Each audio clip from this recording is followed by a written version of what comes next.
donc présenté par Yolène Martin, cadre de santé à l'hôpital de Colombes.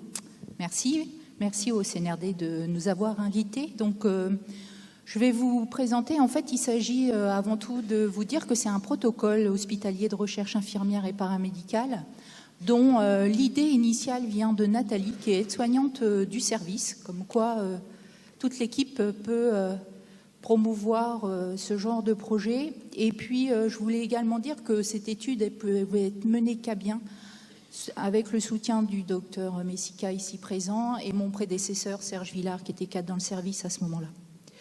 Donc en fait, là, je vais vous présenter dans un premier temps le but et la méthodologie de cette étude, et puis vous avez la chance d'avoir quelques résultats préliminaires puisque l'étude vient de se terminer.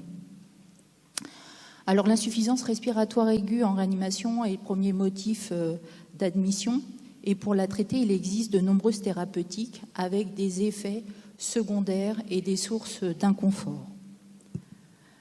Alors comme vous voyez sur cette photo, une séance de ventilation non invasive consiste à appliquer sur le visage du patient un masque relié à un ventilateur qui va envoyer un mélange d'air et d'oxygène avec une pression positive.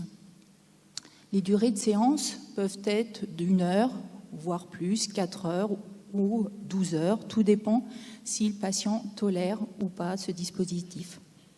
Bien évidemment, cette technique permet de traiter l'hypercapnie dans l'insuffisance respiratoire chronique, l'œdème aigu pulmonaire et est utilisée en post-extubation immédiate. Si cette technique présente les avantages d'éviter toutes les complications liées à l'intubation, il n'en reste pas moins qu'elle a des limites, que sont l'inconfort des patients, l'adaptation aussi, et donc tout ça peut être majoré par de l'angoisse et de l'agitation. Du coup, la mise en place de la VNI devient beaucoup plus compliquée, mobilise les soignants et peut faire l'objet d'un arrêt prématuré des séances et donc avoir recours à la ventilation invasive. Alors, on s'est dit, quelles sont les autres alternatives pour lutter contre ces sources d'inconfort ? Il existe bien évidemment les médicaments qui sont efficaces contre l'anxiété, mais nécessitent une surveillance accrue et une expertise dans le maniement de ces traitements. Comme alternative non médicamenteuse, on peut relever la sophrologie, qui est efficace, mais là encore difficilement généralisable, surtout dans des services de réanimation où la charge de travail peut être élevée et donc mobiliserait trop longtemps les soignants. Et enfin, la musique. Alors comme vous pouvez le voir, en fait, ça a été proposé dans la 6e conférence de consensus Mieux vivre en réanimation en 2009. Cette musique peut être utilisée pour atténuer les bruits stressants ou comme technique de relaxation pour diminuer l'anxiété des patients.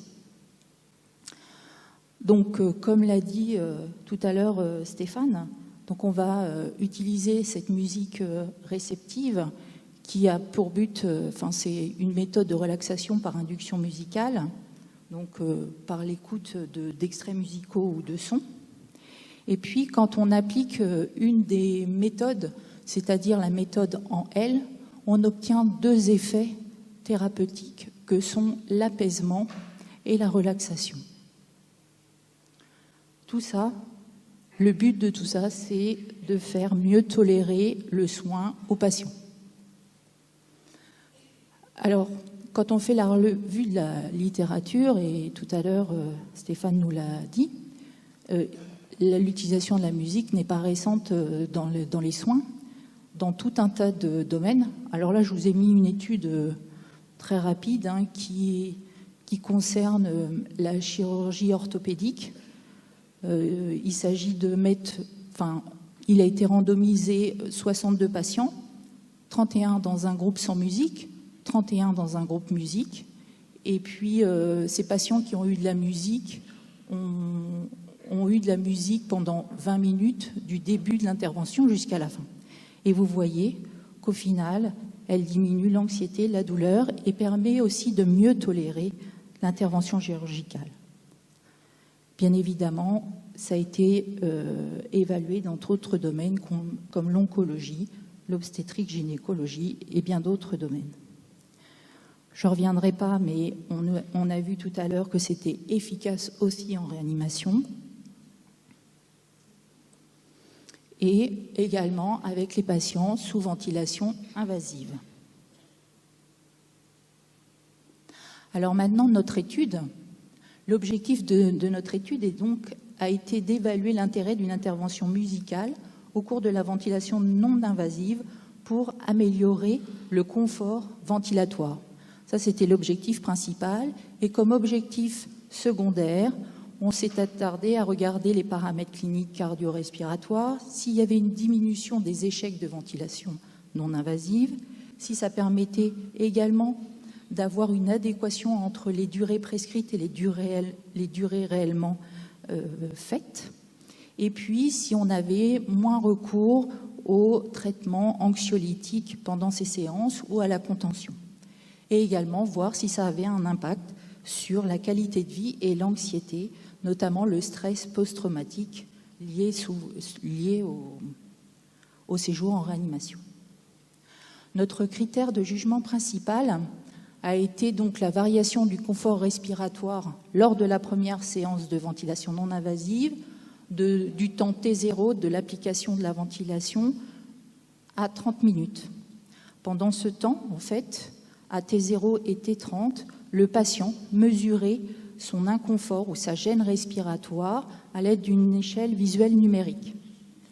L'évaluation de ce critère de jugement principal a été réalisée en aveugle du groupe de randomisation.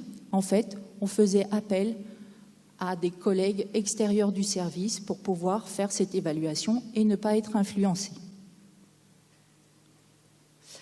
Alors, les patients qui ont bénéficié et qui ont été randomisés ont été les sujets donc majeurs avec une insuffisance respiratoire qui nécessitait de la ventilation non invasive et surtout avec un état de conscience, un Glasgow supérieur à 12 pour pouvoir profiter de l'intervention musicale.